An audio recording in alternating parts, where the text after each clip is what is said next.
అందరికీ నమస్కారం. నేను బిందు. మీరందరూ బాగానే ఉన్నారని ఆశిస్తున్నాను. నేటి అంశం భారతదేశంలో వ్యవసాయం. భారతదేశంలో వ్యవసాయ రంగాన్ని పరిశీలిద్దాం. మీ అందరికీ తెలుసా, 3/4 వంతు భారతదేశం వ్యవసాయంపై ఆధారపడి ఉంది. కాబట్టి వ్యవసాయంపై ప్రధానంగా ఆధారపడిన 5,55,000 గ్రామాలు ఉన్న భారతదేశం వంటి దేశంలో ప్రజల ప్రాథమిక వృత్తి వ్యవసాయం.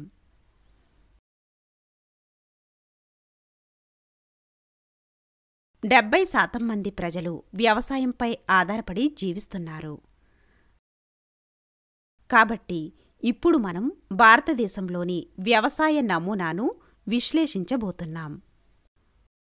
వ్యవసాయం అంటే ఏమిటో విశ్లేషిద్దాం. ఎన్ని రకాల వ్యవసాయాలు ఉన్నాయో చూద్దాం.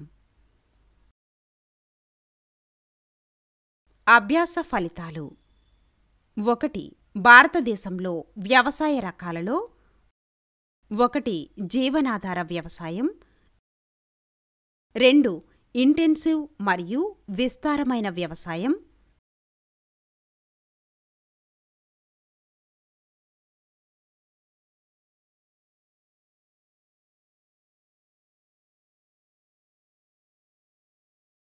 3 వాణిజ్య వ్యవసాయం,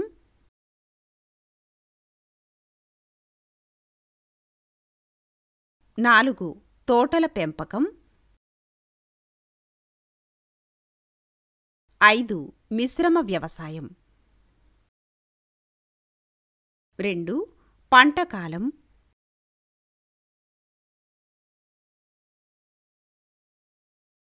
3 ప్రధాన పంటలు, 4 ఆహార పంటలు మరియు ఆహారేతర పంటలు,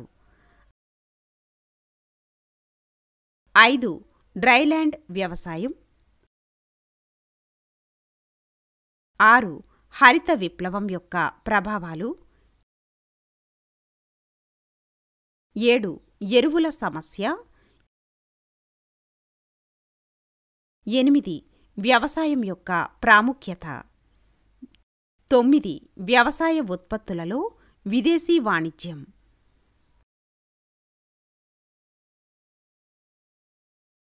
కీలక పదాలు. 1 రసాయన ఎరువులు. ఎరువు అనేది మొక్కల పెరుగుదల మరియు ఉత్పాదకతను మెరుగుపరిచే రసాయన మూలకాలతో కూడిన సహజ లేదా కృత్రిమ పదార్థం.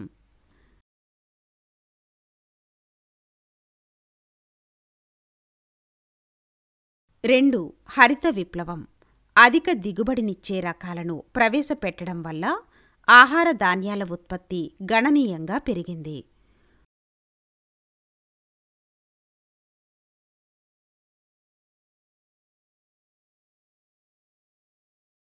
3 సేంద్రియ పదార్థం. వృక్ష సంబంధ పదార్థం, ఆహార ప్రాసెసింగ్ వ్యర్థాలు, తోటల వ్యర్థాలు, వంటగది స్క్రాప్లు మరియు ఇతర సేంద్రియ వ్యర్థాలను కంపోస్ట్ చేయవచ్చు.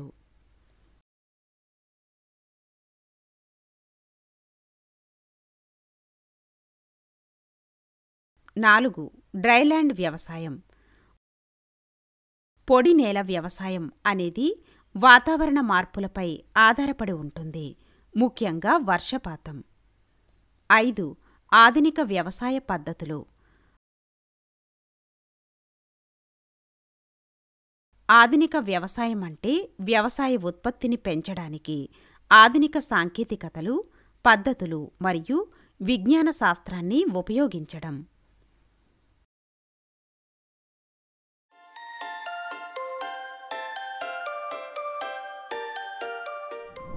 వ్యవసాయం యొక్క ప్రాముఖ్యత. భారతదేశంలో దాదాపు 58% జనాభాకు వ్యవసాయం జీవనాధారం.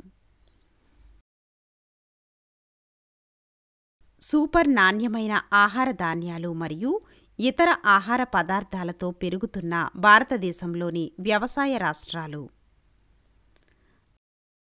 భారతదేశం యొక్క కిరాణా మరియు ఆహార మార్కెట్ 70% విక్రయాలతో ప్రపంచవ్యాప్తంగా 6వ అతి పెద్దది. ఆహార ఉత్పత్తి మరియు వినియోగం యొక్క నమూనా మారుతోంది.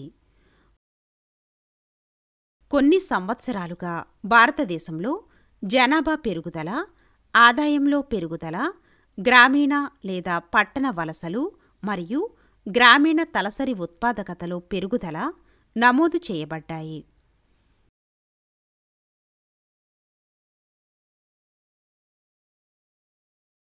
ఈ అంశాలన్నింటి వృద్ధితో ఆహారం కోసం డిమాండ్ కూడా పెరిగింది. తక్కువ ధరలకు ధాన్యాన్ని కొనుగోలు చేసేందుకు ప్రయత్నించే వ్యాపారుల నుండి రైతులకు రక్షణ కల్పించాలి.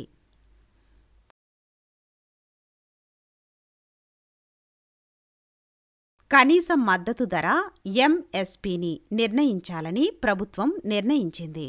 ఎంఎస్పితో రైతులు తమ ధాన్యాలను వ్యాపారులకు తక్కువ ధరలకు విక్రయించాల్సిన అవసరం లేదు.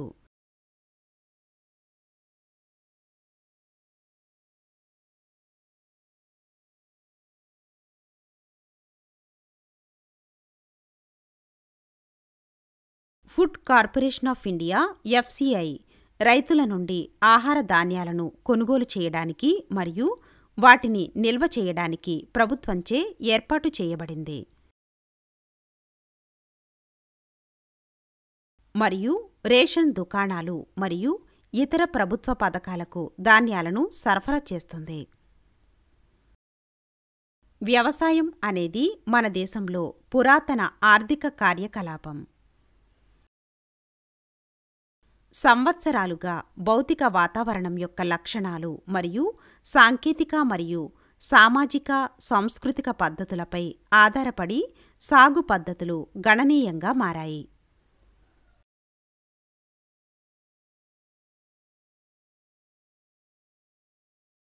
వ్యవసాయ రకాలు. 1.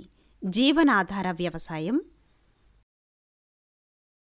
జీవనాధార వ్యవసాయం అనేది ఒక రకమైన వ్యవసాయం. దీనిలో రైతులు పంటలు పండిస్తారు మరియు జంతువులను వారి వినియోగానికి మరియు వారి కుటుంబాలు లేదా సమాజాల ప్రాథమిక అవసరాలను తీర్చడానికి పెంచుతారు.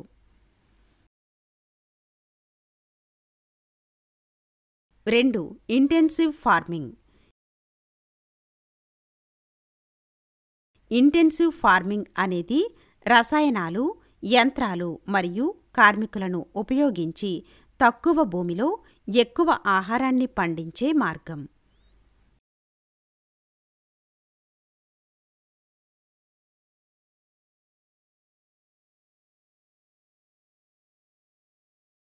మూడు, వాణిజ్య వ్యవసాయం. వాణిజ్య వ్యవసాయంలో పంటలు మరియు పశువులు పెద్ద ఎత్తున ఉత్పత్తి చేయబడతాయి మరియు యంత్రాలు, నీటి పారుదల పద్ధతులు, రసాయన ఎరువులు మరియు ఇతర సాంకేతికతలను ఉపయోగించి భారీ పొలాలలో పెంచబడతాయి. అటువంటి ఉత్పత్తులను పెద్ద ఎత్తున ఉత్పత్తి చేయడంలో ప్రాథమిక అంశం ఏమిటంటే వాటిని ఇతర ప్రాంతాలకు లేదా దేశాలకు ఎగుమతి చేయడం. 4. తోటల పెంపకం. భారతదేశంలో ప్లాంటేషన్ పంటలు సాధారణంగా పెద్ద ఎస్టేట్లలో పండిస్తారు మరియు సాధారణంగా ఏక పంటలుగా ఉంటాయి.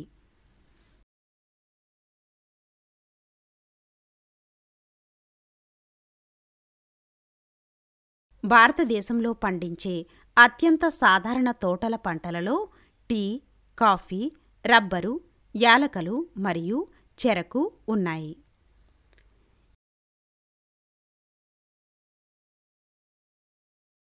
ఈ పంటలు సాధారణంగా దేశంలోని ఉష్ణమండల లేదా ఉప ఉష్ణమండల ప్రాంతాలలో పండిస్తారు.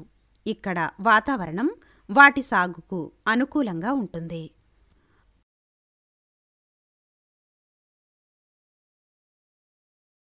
తోటల పంటలు ఎక్కువ ఆర్థిక ప్రాముఖ్యతను కలిగిన అధిక విలువైన వాణిజ్య పంటలు.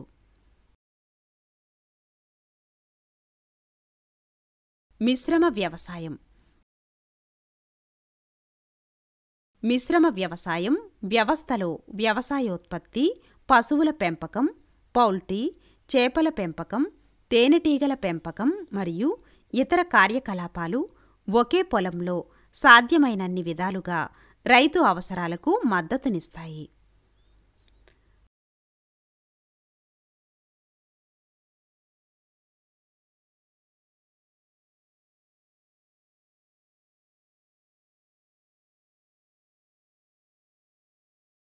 పంట కాలాలు.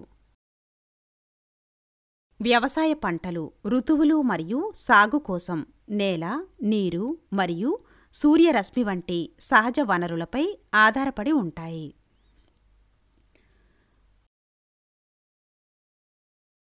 భారతదేశంలో 3 పంటల సీజన్లు ఉన్నాయి: రబీ, ఖరీఫ్ మరియు జైద్.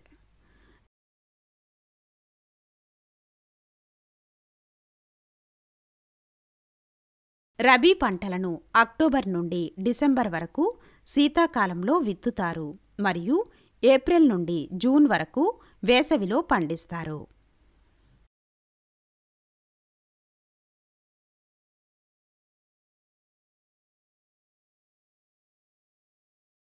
ప్రధాన పంటలు బార్లీ, బఠానీలు, గ్రాములు మరియు ఆవాలు.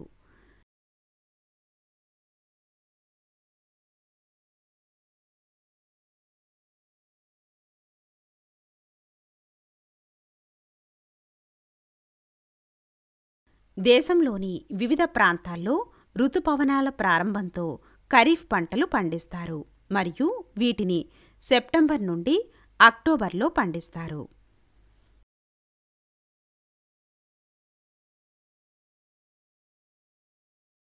ఈ సీజన్లో పండించే ప్రధాన పంటలు వరి, మొక్కజొన్న, జావర్, బజ్రా, ఎర్రశనగ, పచ్చిమిర్చి, నల్లరేగడి, పత్తి మరియు వేరుశెనగ.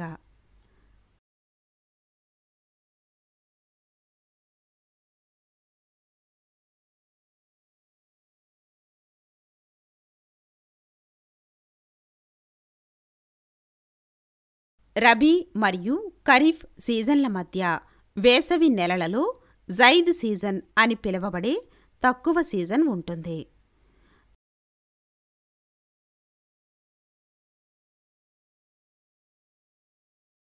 ప్రధాన పంటలు పుచ్చకాయ, సీతాఫలం, కూరగాయలు మరియు మేత పంటలు.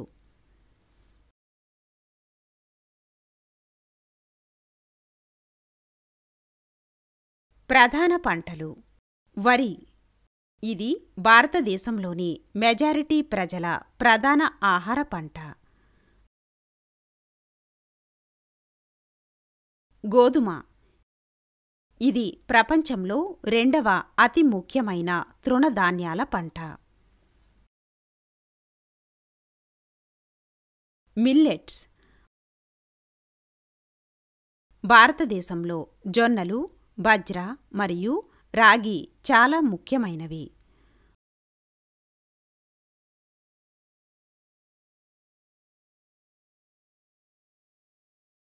మొక్కజొన్న. ఇది ఆహారం మరియు మేత రెండింటికి ఉపయోగించే పంట.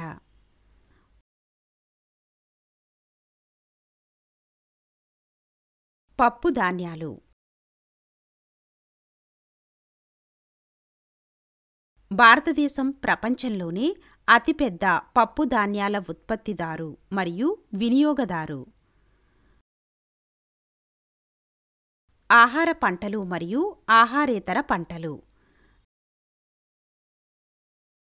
ఆహార పంటలు చెరకు, నూనె గింజలు, టీ, కాఫీ మరియు పండ్లు, కూరగాయలు వంటి ఉద్యాన పంటలు.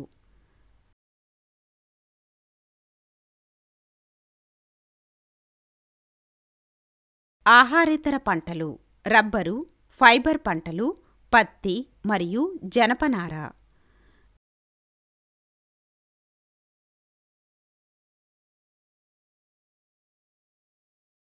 డ్రైల్యాండ్ వ్యవసాయం. 45% భారతీయ భూములు కేవలం వర్షపాతంపై ఆధారపడి ఉండే పొడి భూములు. భారతదేశంలో దాదాపు 80% మొక్కజొన్న, 90% బజ్రా, దాదాపు 95% పప్పుధాన్యాలు మరియు 75% నూనె గింజలు పొడి భూమి వ్యవసాయం నుండి పొందబడతాయి.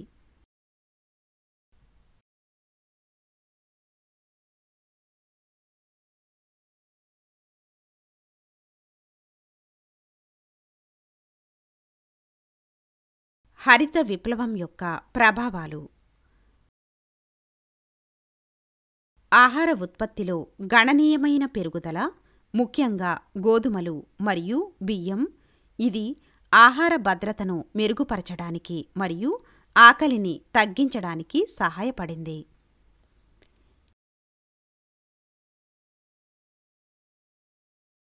ఈ ఉద్యమం భారతదేశంలోని రైతుల ఆదాయాలను పెంచడానికి మరియు వారి జీవన ప్రమాణాలను మెరుగుపరచడానికి సహాయపడింది.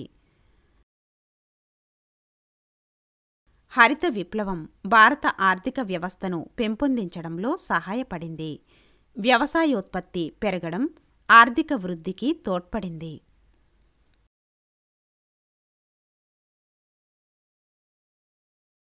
ఎరువుల సమస్య. రసాయన ఎరువులు నేలలోని బ్యాక్టీరియా మరియు ఇతర జీవులను చంపగలవు.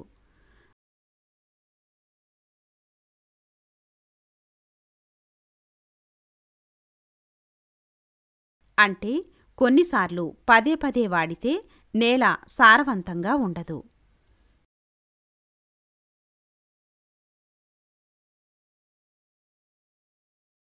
ఒకసారి నాశనమై వాటిని పునరుద్ధరించడం చాలా కష్టం. HY-VS అధిక దిగుబడినిచ్చే రకాన్ని పెద్ద ఎత్తులో ఉపయోగించడంతో ఇతర ప్రాంతాలు కూడా ఇలాంటి పర్యావరణ అసమతుల్యతలను ఎదుర్కొంటున్నాయి.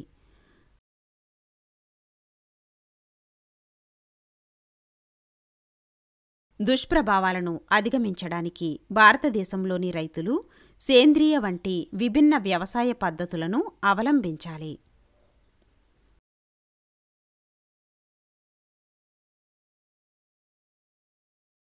వ్యవసాయ ఉత్పత్తిలో విదేశీ వాణిజ్యం. భారతదేశం ప్రత్యేక వ్యవసాయ మరియు సంబంధిత ఉత్పత్తుల శ్రేణిలో ఎగుమతి పోటీతత్వాన్ని అభివృద్ధి చేసింది. ఇది ప్రపంచంలోని 9వ అతిపెద్ద ఎగుమతిదారుగా నిలిచింది.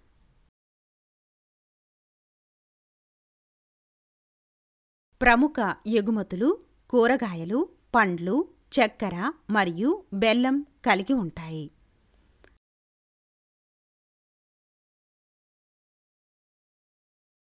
అభివృద్ధి చెందుతున్న దేశాలు తమ దేశాల్లో ఉత్పత్తి చేయబడిన పంటల మరింత ముఖ్యమైన దిగుమతులను అనుమతించాలని భారతదేశంపై ఒత్తిడి తెస్తున్నాయి.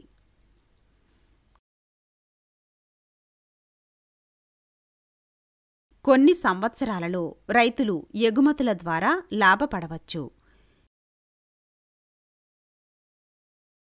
ఇతర సంవత్సరాల్లో రైతులు చౌక దిగుమతుల కారణంగా నష్టపోవచ్చు మరియు వ్యవసాయ ఉత్పత్తుల ధరలలో విఫలం కావచ్చు.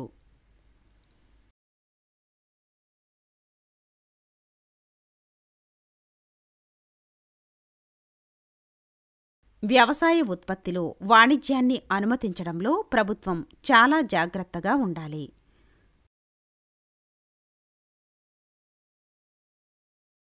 ముగింపు. వ్యవసాయం భారత ఆర్థిక వ్యవస్థ యొక్క అత్యంత ముఖ్యమైన రంగం మరియు భారతదేశ వ్యవసాయ రంగం అతిపెద్ద పరిశ్రమ.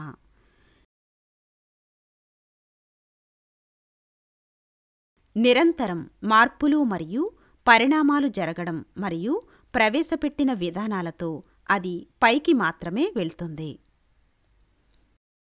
దేశం యొక్క ఆర్థిక వృద్ధిలో ఇది ఎల్లప్పుడూ ముఖ్యమైన అంశంగా ఉంటుంది.